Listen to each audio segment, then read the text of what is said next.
Super prime at 9 ನಲ್ಲಿ ಇವತ್ತು ಇಡೀ ದಿನದ ಎಲ್ಲ ಪ್ರಮುಖ ಬೆಳವಣಿಗೆಗಳ ವಿಶೇಷ ವರದಿಗಳನ್ನು ತೋರಿಸ್ತಾ ಹೋಗ್ತೀವಿ. ಆದರೆ ಅದಕ್ಕಿಂತ ಮೊದಲಿಗೆ ರಾಜ್ಯ, ದೇಶ ಹಾಗೂ ವಿದೇಶಗಳಲ್ಲಿ ನಡೆದಿರುವ ಟಾಪ್ 18 ಸುದ್ದಿಗಳನ್ನು ನೋಡೋಣ. ಸಿದ್ದರಾಮಯ್ಯ ಲೀಸ್ ಬೇಸ್ಡ್ ಸಿಎಂ ಅಂತ ನಿನ್ನೆ ಕೇಂದ್ರ ಸಚಿವ ಎಚ್.ಡಿ. ಕುಮಾರಸ್ವಾಮಿ ಹೇಳಿಕೆ ಕೊಟ್ಟಿದ್ರು. ಇವತ್ತು ಕಲಬುರಗಿಯಲ್ಲಿ ಸಚಿವ ಪ್ರಿಯಾಂಕ್ ಖರ್ಗೆ ಇದಕ್ಕೆ ಕೌಂಟರ್ ಕೊಟ್ಟಿದ್ದಾರೆ. ಬಿಜೆಪಿಯವರು ಜೆಡಿಎಸ್ ಆಕ್ರಮಿಸಿಕೊಂಡಿದ್ದಾರೆ.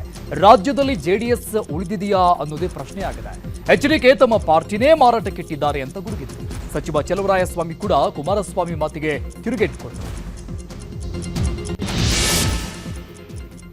ರಾಜ್ಯ ಕಾಂಗ್ರೆಸ್ನಲ್ಲಿ ಪವರ್ ಶೇರಿಂಗ್ ವಿಚಾರವಾಗಿ ಕೋಡಿಮಠ ಶ್ರೀ ಭವಿಷ್ಯ ನುಡಿದಿದ್ದಾರೆ. ರಾಜ್ಯದ ರಾಜಕೀಯದಲ್ಲಿ ಸದ್ಯಕ್ಕೆ ಬದಲಾವಣೆ ಆಗಲ್ಲ. CM budget ಮಂಡಿಸ್ತಾರೆ. ಯುಗಾದಿಯವರೆಗೂ ಬದಲಾವಣೆ ಆಗುವುದು ಕಷ್ಟ. ಅವರಾಗೇ ಬಿಟ್ಟು ಕೊಟ್ರೆ ಬೇರೆಯವರು ಸಿಎಂ ಆಗಬಹುದು. ಅವರು ಬಿಟ್ಟುಕೊಡಲ್ಲ, ಇಳಿಯೋದು ಇಲ್ಲ ಅಂತ ಹೇಳಿದ್ದಾರೆ. ಸದ್ಯಕ್ಕೆ ಸಿಎಂ ಬದಲಾವಣೆ ಆಗಲ್ಲ ಅಂತ ಇನ್ನೊಂದು ಕಡೆ ಸಚಿವ ಆರ್.ಬಿ. ತಿಮ್ಮಾಪುರ್, ಚಲುವರಾಯಸ್ವಾಮಿ, ಮುನಿಯಪ್ಪ ಕೂಡ ಪ್ರತಿಕ್ರಿಯಿಸಿದ್ದಾರೆ. ಎಐಸಿಸಿ ಅಧ್ಯಕ್ಷ ಮಲ್ಲಿಕಾರ್ಜುನ ಖರ್ಗೆ ಸಮರ್ಥವಾಗಿ ಎಲ್ಲವನ್ನ ನಿಭಾಯಿಸ್ತಾ ಇದ್ದಾರೆ. ಕೇಂದ್ರ ಸರ್ಕಾರದ ವಿಬಿಜಿ ರಾಮ್ಜಿ ಮಸೂದೆ ಜಾರಿ ವಿಚಾರಕ್ಕೆ ಸಂಬಂಧಪಟ್ಟಂಗೆ ಬೀದರ್ನಲ್ಲಿ ಸಚಿವ ಈಶ್ವರ್ ಖಂಡ್ರೆ ಬಿಜೆಪಿಗೆ ತಿರುಗೇಟು ಕೊಟ್ಟಿದ್ದಾರೆ. ಮಹಾತ್ಮ ಗಾಂಧೀಜಿ ಹೆಸರು ಅಳಸಿ ಹಾಕೋಕೆ ಬಿಜೆಪಿ ಮನ್ರೇಗಾ ಹೆಸರು ಬದಲಾವಣೆ ಮಾಡ್ತಾ ಇದೆ. ಸ್ವಾತಂತ್ರ್ಯ ಕೊಡಿಸಿದ ಗಾಂಧೀಜಿಗೆ ನೀವು ದ್ರೋಹ ಮಾಡ್ತಾ ಇದ್ದೀರಾ. ಗಾಂಧೀಜಿಯನ್ನ ಕೊಲೆಗೈದ ಗೋಡ್ಸೆ ಹೆಸರಿಟ್ಟು ಬಿಡಿ. ರಾಮರಾಜ್ಯ ಮಾಡಲು ಹೊರಟಿದ್ದೇವೆಂದು ಹೇಳುವ ನಿಮಗೆ ನೈತಿಕತೆ ಇಲ್ಲ ಅಂತ ಖಂಡ್ರೆ ಕಿಡಿಕಾರಿದ್ದಾರೆ. ಮಲಯಾಳಂ ಭಾಷಾ ಮಸೂದೆ ವಿರುದ್ಧ ಮೈಸೂರಲ್ಲಿ ವಾಟಾಳ್ ನಾಗರಾಜ್ ಪ್ರತಿಭಟನೆ ನಡೆಸಿದ್ರು. ಕಾಸರಗೋಡು ನಮಗೆ ಸೇರಬೇಕು ಅಂತ ಆಗ್ರಹಿಸಿದ್ದಾರೆ. ಯಾವುದೇ ಕಾರಣಕ್ಕೂ ಮಲಯಾಳಂ ಭಾಷೆಯನ್ನ ಹೇರಬಾರದು. ಕೇರಳ ಸರ್ಕಾರ ಈ ಕೂಡಲೇ ಮಸೂದೆ ವಾಪಸ್ ಪಡಿಬೇಕು, ಇಲ್ಲದಿದ್ರೆ ಉಗ್ರ ಹೋರಾಟ ಮಾಡಬೇಕಾಗತ್ತೆ ಅಂತ ಎಚ್ಚರಿಕೆ ಕೊಟ್ಟಿದ್ದಾರೆ.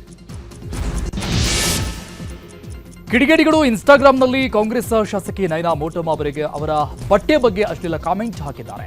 ತೀರಾ ಕೆಳಮಟ್ಟದ ಶಬ್ದಗಳನ್ನು ಬಳಸಿ ಕಾಮೆಂಟ್ ಮಾಡಿದ್ದಾರೆ. ವೈಯಕ್ತಿಕ ಖಾತೆಯಲ್ಲಿರೋ ಫೋಟೋಗೆ ಅಶ್ಲೀಲ ಕಾಮೆಂಟ್ ಹಾಕಿರುವುದಕ್ಕೆ ಶಾಸಕಿ ಕಿಡಿಕಾರಿದ್ದು ಕಿಡಿಗೇಡಿಗಳ ವಿರುದ್ಧ ದೂರು ಕೊಡಲು ತಯಾರಿ ನಡೆಸಿದ್ದಾರೆ. ಮಹಿಳೆಗೆ ಮದ್ಯ ಕುಡಿಸಿ ಅಮಲಲ್ಲಿದ್ದಾಗ ಆಕೆ ಮೇಲೆ ಅತ್ಯಾಚಾರ ನಡೆಸಿದ ಘಟನೆ ಹಳೆ ಹುಬ್ಬಳ್ಳಿ ಠಾಣಾ ವ್ಯಾಪ್ತಿಯಲ್ಲಿ ನಡೆದಿದೆ. ಹಾವೇರಿ ಮೂಲದ ಮಹಿಳೆ ಹುಬ್ಬಳ್ಳಿಯಲ್ಲಿ ತಿರುಗಾಡಿಕೊಂಡಿದ್ದಳು. ಆಕೆಗೆ ಮದ್ಯ ಕುಡಿಸಿದ ಯುವಕರು ರೇಪ್ ಮಾಡಿ ವಿಡಿಯೋ ವೈರಲ್ ಮಾಡಿದ್ದಾರೆ. ಘಟನೆ ಸಂಬಂಧಪಟ್ಟಂಗೆ ಇಬ್ಬರನ್ನ ಹಳೆ ಹುಬ್ಬಳ್ಳಿ ಪೊಲೀಸರು ಬಂಧಿಸಿದ್ದಾರೆ.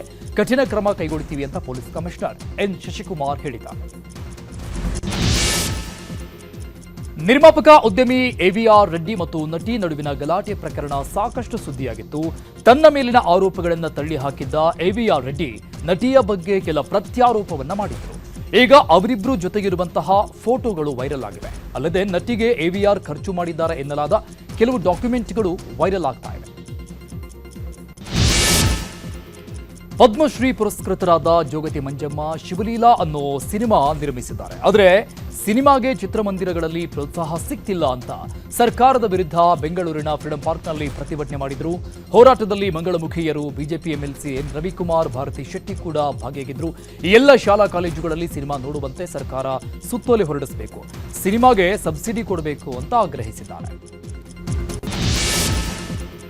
ಗದಗದ ಲಕ್ಕುಂಡಿ ಗ್ರಾಮದಲ್ಲಿ ನಿಧಿ ಸಿಕ್ಕಿದ ಸ್ಥಳದಲ್ಲಿ ಭಾರತೀಯ ಪುರಾತತ್ವ ಸರ್ವೇಕ್ಷಣಾ ಇಲಾಖೆಯ ಅಧೀಕ್ಷಕ ರಮೇಶ್ ಮುಲಿಮನಿ ಪರಿಶೀಲನೆ ಮಾಡಿದ್ದಾರೆ. ಸಿಕ್ಕಿರುವ ಚಿನ್ನ ಯಾವ ಬಹಳ ಹಳೆಯದ್ದಲ್ಲ, ರಾಜಮನೆತನಕ್ಕೆ ಸೇರಿದಾದ್ರೆ ಲಾಂಛನ ಇರ್ತಾ ಇತ್ತು. ಆದರೆ ಈ ಆಭರಣಗಳು ಡ್ಯಾಮೇಜ್ ಆಗಿದ್ದಾವೆ ಅಂತ ತಿಳಿಸಿದ್ರು. ರಮೇಶ್ ಮುಲಿಮನಿ ಹೇಳಿಕೆ ಬೆನ್ನಲ್ಲೇ ಈಗ ಗ್ರಾಮಸ್ಥರು ಹಾಗೂ ಕುಟುಂಬಸ್ಥರು ಲಕ್ಕುಂಡಿಯಲ್ಲಿ ಸಿಕ್ಕಿದ್ದು ನಿಧಿ ಅಲ್ಲ ಅಂದ್ರೆ ಚಿನ್ನವನ್ನ ಕಸ್ತೂರಬಾ ಕುಟುಂಬಕ್ಕೆ ವಾಪಸ್ ಕೊಡಿ ಅಂತ ಕೇಳ್ತಾ ಇದ್ದಾರೆ. ಪಶ್ಚಿಮ ಬಂಗಾಳದಲ್ಲಿ ಸಿಎಂ ಮಮತಾ ಬ್ಯಾನರ್ಜಿ ಮತ್ತು ಇಡಿ ಮಧ್ಯೆ ಜಟಾಪಟಿ ನಡೀತಾ ಇದೆ. ಇದರ ನಡುವೆ ಟಿಎಂಸಿ ಕಾರ್ಯಕರ್ತರು ಹಲ್ಲೆ ಮಾಡಿದ್ದಾರೆ ಅಂತ ಬಿಜೆಪಿ ನಾಯಕ ಸುವೇಂದು ಅಧಿಕಾರಿ ಆರೋಪಿಸಿದ್ದು ವಿಡಿಯೋವೊಂದನ್ನು ಹಂಚಿಕೊಂಡಿದ್ದಾರೆ. ಈ ಘಟನೆ ಖಂಡಿಸಿ ಕೋಲ್ಕತಾದ ವಿವಿಧೆಡೆ ಬಿಜೆಪಿ ಕಾರ್ಯಕರ್ತರು ಪ್ರತಿಭಟನೆ ಮಾಡ್ತಾ ಇದ್ದಾರೆ. ಹೈದರಾಬಾದ್ನ ಮಲ್ಕಜ್ಗಿರಿಯಲ್ಲಿರುವ ಹಿಂದೂ ದೇವಾಲಯದ ಮುಂದೆ ಮುಸ್ಲಿಂ ವ್ಯಕ್ತಿಯೊಬ್ಬ ಮಲವಿಸರ್ಜನೆ ಮಾಡಿ ಅಪವಿತ್ರಗೊಳಿಸಿದ್ದ. ಈ ಘಟನೆ ಖಂಡಿಸಿ ಸ್ಥಳೀಯರು ಆತನನ್ನ ಥಳಿಸಿ ಆತನ ಕೈಯಿಂದಲೇ ಸ್ಥಳವನ್ನ ಸ್ವಚ್ಛಗೊಳಿಸಿ ಕ್ಷಮೆ ಕೇಳುವಂತೆ ಮಾಡಿದ್ದಾರೆ. ಜನವರಿ 10ರಂದು ಈ ಘಟನೆ ನಡೆದಿದೆ. ಕೇರಳ ಪ್ರವಾಸದಲ್ಲಿರುವ ಅಮಿತ್ ಶಾ ಕೇರಳ ವಿಧಾನಸಭೆ ಚುನಾವಣೆಗೆ ಮಿಷನ್ 2026 ಕಾರ್ಯಕ್ರಮ ಉದ್ಘಾಟಿಸಿದರು. ಈ ವೇಳೆ ಸಿಎಂ ಪಿಣರಾಯಿ ವಿಜಯನ್ ವಿರುದ್ಧ ವಾಗ್ದಾಳಿ ನಡೆಸಿದ್ದಾರೆ. ಶಬರಿಮಲೆಯ ಸಂಪತ್ತನ್ನು ರಕ್ಷಿಸಲು ವಿಫಲರಾದವರಿಂದ ಜನರ ನಂಬಿಕೆ ಉಳಿಸಲು ಸಾಧ್ಯವಿಲ್ಲ. ಪ್ರಕರಣದಲ್ಲಿ ಕಾಂಗ್ರೆಸ್ಸಿಗರು ಭಾಗಿಯಾಗಿದ್ದಾರೆ ಅಂತ ಆರೋಪಿಸಿದ್ದಾರೆ. ಬಂಗಾಳಕೊಲ್ಲಿಯಲ್ಲಿ ವಾಯುಭಾರ ಕುಸಿದಿದ್ದು ಭಾರತದ ಹಲವು ರಾಜ್ಯಗಳಿಗೂ ಹೊಡೆತ ತಟ್ಟಿದೆ. 24 ಗಂಟೆಗಳಲ್ಲಿ ಬೆಂಗಳೂರು ಸೇರಿ ರಾಜ್ಯದ ಒಳನಾಡಿನ ಹಲವು ಭಾಗಗಳಲ್ಲಿ ಶೀತಗಾಳಿ ಜೊತೆ ಮಳೆಯಾಗುವ ಸಾಧ್ಯತೆ ಇದೆ ಅಂತ ಹವಾಮಾನ ಇಲಾಖೆ ಹೈ ಅಲರ್ಟ್ ಘೋಷಿಸಿದೆ. ಭಾರತದ ವಿರುದ್ಧ ಭಾರತದ ಮೇಲೆ ದಾಳಿ ಮಾಡಲು ಸಾವಿರಾರು ಆತ್ಮಹತ್ಯಾ ಬಾಂಬರ್ಗಳು ತುದಿಗಾಲಲ್ಲಿ ನಿಂತಿದ್ದಾರಂತೆ. ಹೀಗಂತ ನಿಷೇಧಿತ ಭಯೋತ್ಪಾದಕ ಸಂಘಟನೆಯ ಜೈಷ್ ಎ ಮೊಹಮ್ಮದ್ ಮುಖ್ಯಸ್ಥ ಮಸೂದ್ ಅಜರ್ನದ್ದೆನ್ನಲಾದ ಹೊಸ ಆಡಿಯೋ ಸದ್ದು ಮಾಡ್ತಾ ಇದೆ.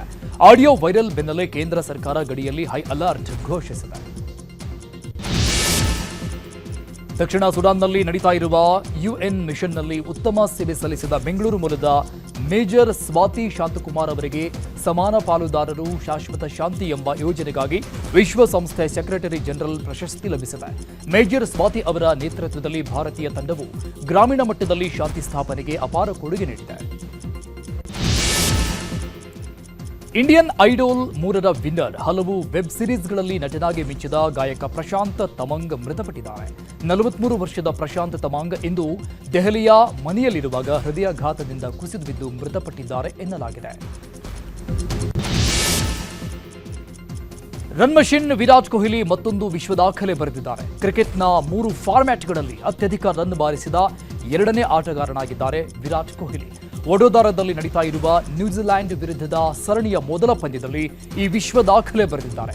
ಶ್ರೀಲಂಕಾದ ಕುಮಾರ್ ಸಂಗಾಕರ್ ದಾಖಲೆ ಮುರಿದ ವಿರಾಟ್ ಸಚಿನ್ ತೆಂಡೂಲ್ಕರ್ ಬಳಿಕ 2ನೇ ಸ್ಥಾನದಲ್ಲಿದ್ದಾರೆ. ಇದಕ್ಕೂ ಮುನ್ನ ಟಾಸ್ ಸೋತು ಬ್ಯಾಟಿಂಗ್ಗೆ ಇಳಿದಿದ್ದ ಕಿವೀಸ್ 300 ರನ್ ಬಾರಿಸಿದ್ದು ಟಾರ್ಗೆಟ್ ಬೆನ್ನತ್ತಿದ ಇಂಡಿಯಾ ಗೆಲುವಿಗಾಗಿ ಪರದಾಡ್ತಾ ಇದೆ. ವಿರಾಟ್ ಕೊಹ್ಲಿ 93 ರನ್ ಗಳಿಸಿ ಔಟ್ ಆದ್ರು. ಶುಭ್ಮನ್ ಗಿಲ್ 56 ರನ್ ಗಳಿಸಿ ಔಟ್ ಆದ್ರು. ಇನ್ನು ಶ್ರೇಯಸ್ ಅಯ್ಯರ್ 49 ರನ್ ಗಳಿಸಿದ್ದಾರೆ.